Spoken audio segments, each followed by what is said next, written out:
Bonjour Loïc Prudhomme. Bonjour. Vous avez passé une partie de la journée d'hier au Salon de l'Agriculture avec 4 de vos collègues de la France Insoumise et vous avez plaidé pour le développement des circuits courts et de l'alimentation bio afin, dites-vous, d'assurer des revenus plus décents évidemment aux agriculteurs et de redonner du sens également à leur métier. C'est un aspect qui n'est pas forcément négligeable en effet. Cela permettrait selon vous de créer 500 000 emplois, alors c'est considérable.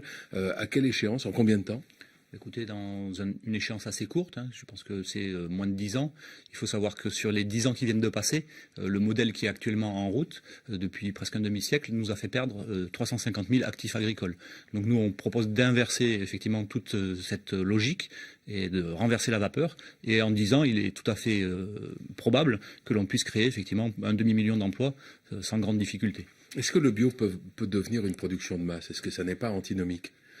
Non, on voudrait cantonner l'agriculture locale, paysanne, qui respecte l'environnement à une niche. Mais en fait, ça doit devenir la norme. En fait, c'est ça l'était avant que l'agriculture industrielle ne la pousse dans cette niche-là. Mais c'était le mode de production qui a existé, qui a préexisté.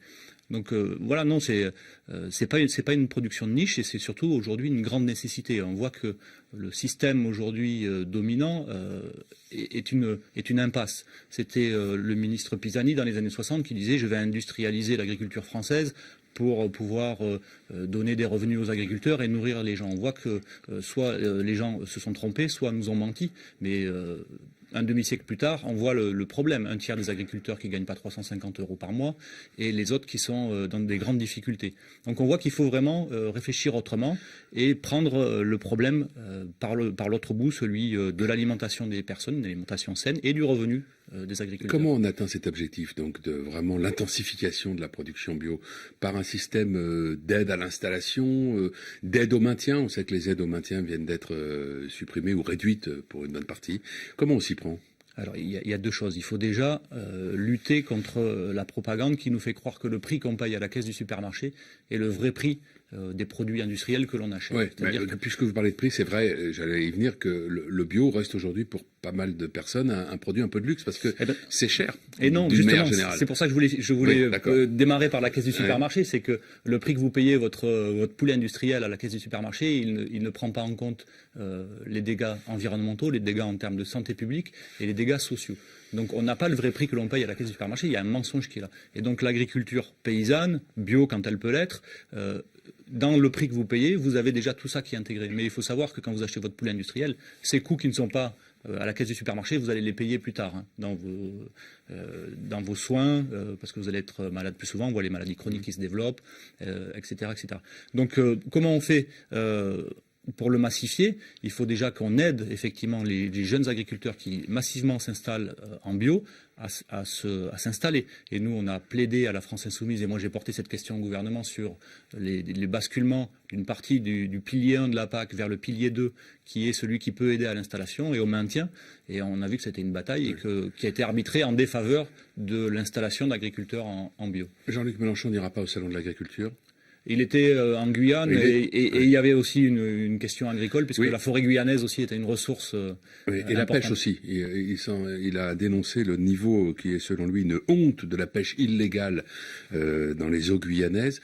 La France Insoumise, en tout cas l'une des députées européennes de la France Insoumise, demande que le Brésil soit placé sur la liste noire des pays qui pratiquent la pêche illégale.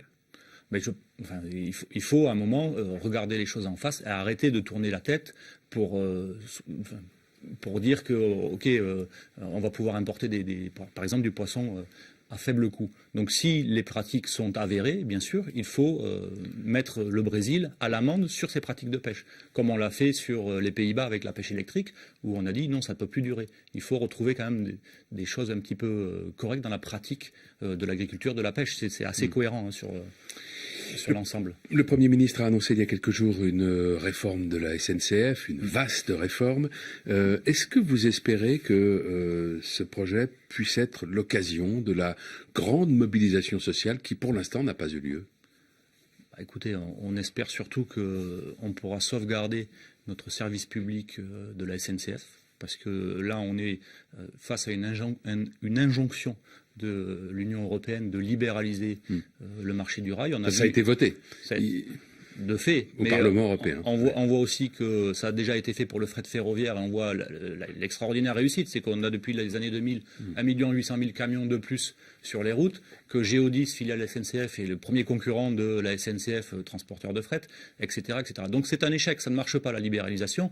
Et j'en reviens aussi aux coûts qui sont toujours cachés dans ces injonctions de libéraliser. C'est qu'aujourd'hui, le transport routier, ça nous coûte 101 milliards. C'est un rapport parlementaire du Sénat qui a été fait il y a quelques années, 2 ans je crois, qui a chiffré à 101 milliards le coût social de la pollution de l'air du transport routier, et ça nous coûte 48 000 morts par an.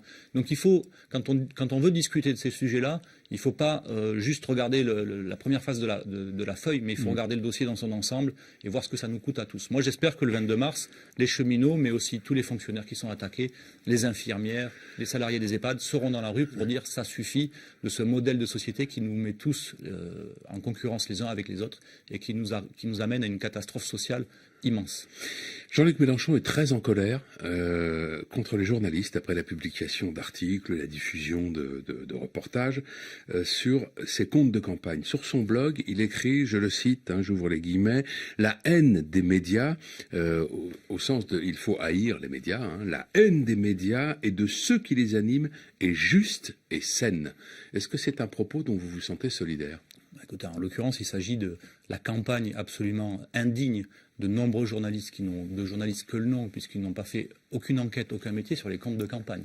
Les comptes de campagne dont je voudrais rappeler à tous ici qu'ils ont été validés par la Commission nationale des comptes de campagne et des financements de la vie publique. Donc à partir de là, comment voulez-vous accorder le moindre crédit à tous ces journalistes qui n'ont de cesse que de faire des copier-coller d'informations non avérées, voire même fausses. Donc c'est pour ça que Jean-Luc Mélenchon est-ce que cette affaire dont on peut comprendre que ça l'agace, que ça l'énerve, est-ce que ça doit conduire à dire que haïr les médias et ceux qui les animent est juste et sain? Ça doit conduire à dire que le travail n'est pas fait correctement par une grande partie de cette profession-là, et c'est pour ça que nous, on propose un conseil de déontologie qui a recueilli aujourd'hui une pétition pour cette création qui recueille aujourd'hui plus de 200 000 signatures, donc ça veut dire que c'est un sujet quand même qui intéresse les gens, parce qu'il faut qu'enfin, il y ait des informations vraies, avérées, vérifiées, qu'il y ait des enquêtes qui soient faites. Et donc, comprenez donc que vous ne diriez pas les choses comme ça. J'emploierais peut-être pas forcément ce vocabulaire, mais dans l'esprit, on est quand même au cœur du sujet, c'est qu'on ne peut pas tolérer d'avoir des déversements comme ça d'informations fausses sur notre dos à longueur d'année sans rien dire. Merci Loïc Prud'homme, bonne journée. Merci à vous.